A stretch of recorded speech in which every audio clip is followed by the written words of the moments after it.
स्वागत है आप सभी का मेरे चैनल पे। अभी हम चैप्टर 4 पढ़ेंगे, food and nutrition hygiene chapter का, और ये लास्ट चैप्टर है जिसमें अभी कुल मिला के सिलेबस में 4 ही चैप्टर हैं। बाकी वीडियो मैंने अपलोड कर दिया है, आज ये हम इसको भी पढ़ लेते हैं। ये थोड़ा बहुत दिया है इसका डेफिनेशन इसमें आएगा नहीं, तो डायरेक्ट हम ऑब्जेक्टिव टाइप क्वेश्चन पे चलते हैं। ये चैप्टर बहुत बड़ा है, तो इसमें कम से कम 300 से 350 क्वेश्चन है, तो मैं 100 क्वेश्चन आपको कराऊंगी डेली, ताकि 300 क्वेश्चन है वो कवर हो सके एक साथ। मलेरिया रोग को फैलाता है मच्छर। निम्नलिखित में से विषाणु जनित रोग क्या है? छोटी माता। मक्खियों में कौन सा रोग फैलता है? क्षय रोग। निर्जलीकरण हो जाता है अतिसार में। ये चैप्टर बहुत इम्पॉर्टेंट है, तो इसमें से क्वेश्चन भी बहुत ज़्यादा आएंगे, तो आप इसे अच्छी तरह पढ़ लें और बस क्वेश्चन को देख लें एक बार, तो आसानी होगी आपको याद करने में। मलेरिया रोग में शरीर का ताप कितना होता है? 105 डिग्री फ़ारेनहाइट। जलने पर रोगी के उपचार के लिए किसका प्रयोग करते हैं? ठंडा पानी और बर्फ़ का। मक्खियों द्वारा कौन सा रोग फैलता है? हैजा। निम्न का प्रयोग करके मक्खियों से छुटकारा पा सकते हैं? डीडीटी का। उद्भवन काल किसे कहते हैं? रोग के शरीर में प्रवेश करने से लेकर लक्षण प्रकट होने का समय। रोगवाहक किसे कहते हैं? वे रोगी जो लक्षण नहीं प्रकट करते परंतु स्वस्थ व्यक्ति को संक्रमित कर सकते हैं। एड्स की पहचान हेतु मुख्य लक्षण नहीं है यकृत में सूजन। सादा एनाफिलीज मच्छरों से प्रभावित होता है मलेरिया। निम्न में से कौन सा रोग विश्वव्यापी रोग है? तपेदिक। भारत में एड्स का प्रथम रोगी कौन है? भारत में प्रथम एड्स का रोगी 1986 में किस राज्य में पाया गया था? तमिलनाडु में। ये मोस्ट इंपॉर्टेंट क्वेश्चन है, आप एक बार इसे ध्यान से जरूर पढ़ के जाएं। एड्स रोग संयुक्त राज्य में सर्वप्रथम किस सन में सर्वप्रथम पाया गया था? 1981 में। तपेदिक रोग किस जीवाणु के द्वारा फैलता है? माइक्रोबैक्टीरियम ट्यूबरकिल बैसिलम की वजह से। हेपेटाइटिस कितने प्रकार के होते हैं? 2 प्रकार के। टाइफाइड रोग का प्रमुख लक्षण निम्न में से कौन सा नहीं है? 90 डिग्री फ़ारेनहाइट से 101 फ़ारेनहाइट तक ज्वर को जाना। निम्न में से कौन सा रोग गर्मी के मौसम में अधिक फैलता है? हैजा। ए वायरस हेपेटाइटिस का लक्षण निम्न में से कौन सा नहीं है? रोग की शुरुआत में उल्टी एवं पलटी आना। रोग प्रतिरक्षा क्या है? एक लाइन में उपयुक्त परिभाषा बताइए। रोगाणु के विपरीत एंटीबायोटिक्स के टीके के माध्यम से लगवाना। सभी व्यक्ति समान रूप से किस रोगी के संपर्क में आने पर संक्रमित नहीं होते हैं? ऐसा क्यों? रोगाणु कमजोर व्यक्ति पर जल्दी आक्रमण करते हैं, अर्थात जब उसमें WBC की संख्या कम होती है। भौतिक विधियों जैसे जलाना, उबालना इत्यादि द्वारा भी निसंक्रमण किया जाता है। इसी प्रकार यदि उबलते जल में 2% एक रसायन डाल दिया जाए तो उसकी कीटाणुनाशक शक्ति बढ़ जाती है। उस रसायन का नाम बताओ। Sodium carbonate. यदि घर में कोई रोगी हो तो आप उससे कैसा व्यवहार करेंगे? उससे बच्चों को दूर रखना चाहिए तथा अधिक संक्रमित रोग होने पर अस्पताल में भर्ती कराना चाहिए।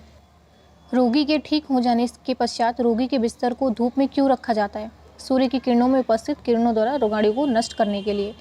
निसंक्रमण से आप क्या समझते हैं? रोगों के जीवाणु को विभिन्न विधियों जैसे भाप, उबालना, जलाना इत्यादि द्वारा।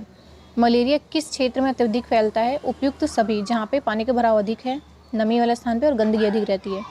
कुछ रोग मक्खियों से भी फैलते हैं, जैसे हैजा, मियादी बुखार इत्यादि। इसी प्रकार एक रोग सीसी नामक मक्खी से फैलता है, जिसे कहते हैं निद्रा रोग। प्राकृतिक निसंक्रमण क्या है? अल्ट्रावायलेट किरणों तथा रोगाणु को नष्ट करना होता है। उबालने की क्रिया के दौरान निसंक्रमण करते समय रोगी संपर्क में आने वाली वस्तुओं को कितनी देर पानी में उबाला जाता है? 100 डिग्री सेल्सियस पर 25 से 30 मिनट तक। मनुष्य के शरीर में टाइफाइड रोग सबसे अधिक किस अंग को प्रभावित करता है? त्वचा को। हैजा किस जीवाणु में फैलता है? बैसिलस एटेरिटाइडिस में। निम्न में से कौन सा जीवाणु टीबी रोग को जन्म देता है? बैसिलस। नाइट्रीफाइंग बैक्टीरिया कितने प्रकार के होते हैं? 2 प्रकार के। जीवाणु किसमें उर्वरकता क्षमता बढ़ाता है? भूमि। वे जीवाणु जो रोग फैलाते हैं उन्हें किस प्रकार के जीवाणु कहते हैं? रोग जनित। निम्न में से कौन सी हानि जीवाणु से नहीं होने वाली है? भोज्य पदार्थ को नष्ट करना। हैजा रोग किस जीवाणु के द्वारा फैलता है? बैसिलस के द्वारा। मनुष्य में जीवाणु किस जीवन सत्व का निर्माण करते हैं? बी का। निम्न में से कौन सा जीवाणु उचित ताप पर दूध के लैक्टोज को लैक्टिक अम्ल में बदलकर दूध नहीं बनाते हैं? तो मोनोट्राइकस। काली खांसी का संप्राप्ति या उद्भवन काल कितने समय का होता है? 5 से 16 दिन का। प्लेग किस जीवाणु द्वारा फैलता है? पॉस्चुरेला पेस्टिस के द्वारा। मनुष्य के रुधिर में मलेरिया रोग के दौरान ज्वर का बार बार चढ़ना तथा उतरना किस कारण से देखा जाता है? लाल कणिका के विभाजन के दौरान हीमोग्लोबिन नामक विषैला पदार्थ के रुधिर में मिलने के कारण।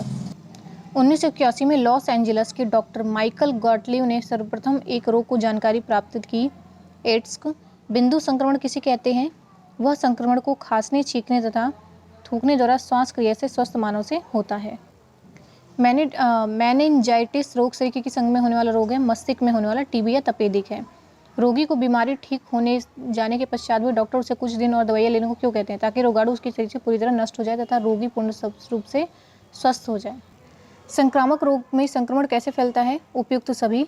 यंत्र तंत्रिक रोग जराग जैसे डिप्थीरिया, निमोनिया कैसे फैलते हैं? यह रोग तेजी से न फैलकर केवल कुछ ही व्यक्तियों में होता है। संक्रामक रोग का तात्पर्य है उपयुक्त सभी। कुष्ठ रोग किसके द्वारा होता है? माइक्रोबैक्टीरिया के द्वारा। सबसे सूक्ष्म जीवाणु कौन सा होता है? प्रोटोजोआ। विब्रियो कॉलेरा नामक जीवाणु से होता है, हैजा के नाम से, हैजा नामक जीवाणु से, विब्रियो कॉलेरा नामक जीवाणु है जो जिससे हैजा होता है। अशुद्ध जल से फैलने वाले रोग हैं हैजा। जल द्वारा फैलने वाला रोग है टाइफाइड। कौन सा रोग जल द्वारा फैलता है? हैजा। जल से फैलने वाला रोग कौन सा है? मोती झरा। हैजा फैलाने में सहायक है मक्खी। खूनी पेचिश होती है एंट अमीबा से। टाइफाइड या मियादी बुखार रोग का जीवाणु है बैसिलस टाइफस से। पेचिश दो प्रकार की होती है, अमीबा व दंडाणुक। अमीबा पेचिश किस जीव के कारण होती है? एंटामोइबा हिस्टोलिटिका के द्वारा। एक ऐसा सस्ता रसायन जिसे हम प्रतिवर्ष बहुतायत घरों के निसंक्रमण से प्रयोग करते हैं, चूना। टिटनस अधिकतर किन लोगों में देखने को मिलता है? यह प्रशिक्षित दाइयों द्वारा प्रसव कराने पर नवजात शिशु तथा धात्री माता में। काउपॉक्स वैक्सीन टीका चेचक के प्रति पूरी सुरक्षा प्रदान करता है। इस टीके की जानकारी हमें किस वैज्ञानिक द्वारा हुई है? जैनर के द्वारा। प्राकृतिक निसंक्रमण के दौरान किस समय की धूप प्रभावशाली होती है जिससे हमें अल्ट्रावायलेट किरणें प्राप्त होती हैं? सुबह 8 बजे तक ही। मॉन्टो परीक्षण क्या है? पोलियो वैक्सीन के लिए किया जाने वाला परीक्षण। क्लास्ट्रीडियम टिटेनी नामक जीवाणु द्वारा फैलाने वाले रोग का नाम बताओ। टिटनेस। चावल के पानी की तरह सफ़ेद दस्त किस बीमारी का लक्षण है? हैजा। सर्वप्रथम पोलियो की वैक्सीन तैयार करने में किसका हाथ रहा? साक व सबीन का। यक्ष्मा टीबी के लिए बीसीजी नामक टीके किसने तैयार किया था? कॉमेट व गुरीन ने। प्रदूषित जल से फैलने वाला रोग क्या है? सभी। चेचक के टीके की खोज की थी डॉक्टर एडवर्ड जनीर ने। शरीर की रोगों से रक्षा को शक्ति कहते हैं प्रतिरक्षा। दूषित भोजन से फैलने वाला रोग है हैजा। मच्छरों से कौन सा रोग फैलता है? मलेरिया। क्षय रोग किसके द्वारा फैलता है? बैसिलस द्वारा। चेचक रोग फैलता है वायु से। दाद रोग का कारण है कवक। पागल कुत्ते के काटने से होता है हाइड्रोफोबिया। वायु द्वारा फैलने वाला रोग है खसरा। संक्रामक रोग के उपचार की अपेक्षा उसकी रोकथाम होना अधिक महत्वपूर्ण है। उपयुक्त सभी। सीरोथैप्रिक किस रोग के निदान में सहायक होता है? डिप्थीरिया। किस रोग के जीवाणु स्वर तंत्र में पनपते हैं? डिप्थीरिया के। यक्ष्मा रोधी 3 औषधियों में कौन सी औषधि इंजेक्शन के रूप में दी जाती है? स्ट्रेप्टोमाइसिन। कुनैन दवा किस रोग में दी जाती है? मलेरिया। गैस्ट्रोस्टोमी विधि का प्रयोग भोजन कराने के लिए किस रोग में किया जाता है? कैंसर। डैश तथा रिकेटस रोगों में कैल्शियम की अधिक मात्रा दी जाती है। मलेशिया। अतिसार के रोगी को आहार में कौन से भोज्य पदार्थ नहीं देने होते हैं? रेसे युक्त। पौष्टिक आहार के अभाव में शरीर की डैश क्षमता कम होने लगती है। प्रतिरोधक। अधिक प्रोटीन वाले आहार की आवश्यकता नहीं पड़ती। पीलिया में। मोटापे के विकार के लिए उत्तरदायी कारक नहीं है। वैसाय। गंभीर रोगी को भोजन कराने की विधि है ट्यूब द्वारा। रोग के जीवाणु को नष्ट करने का काम कौन करता है? श्वेत रक्त कणिकाएं। कम प्रोटीन युक्त आहार की आवश्यकता नहीं होती कुपोषण में। मधुमेह ऐसा रोग है जिसमें शर्करा निकलने लगती है मूत्र द्वारा। हड्डी में कड़ापन किस तत्व में कारण आता है? कैल्शियम। खट्टे रसदार फलों में कौन सा विटामिन पर्याप्त मात्रा में पाया जाता है? Vitamin C. विटामिन ए सबसे अधिक मात्रा में किस फल में मिलता है? पपीता में। स्वस्थ मनुष्य किससे मुक्त रहता है? रोग से। अस्थि रोग किस विटामिन की कमी से होता है? Vitamin D. कौन सा पदार्थ लेने से हमें तुरंत ऊर्जा मिलती है? ग्लूकोज। स्कर्वी का रोग होता है विटामिन सी की कमी से। विटामिन ए की कमी से कौन सा रोग होता है? रतौंधी। फिलहाल इतना। अभी मैं नेक्स्ट क्वेश्चन जो है वो जल्दी लेके आऊँगी। धन्यवाद।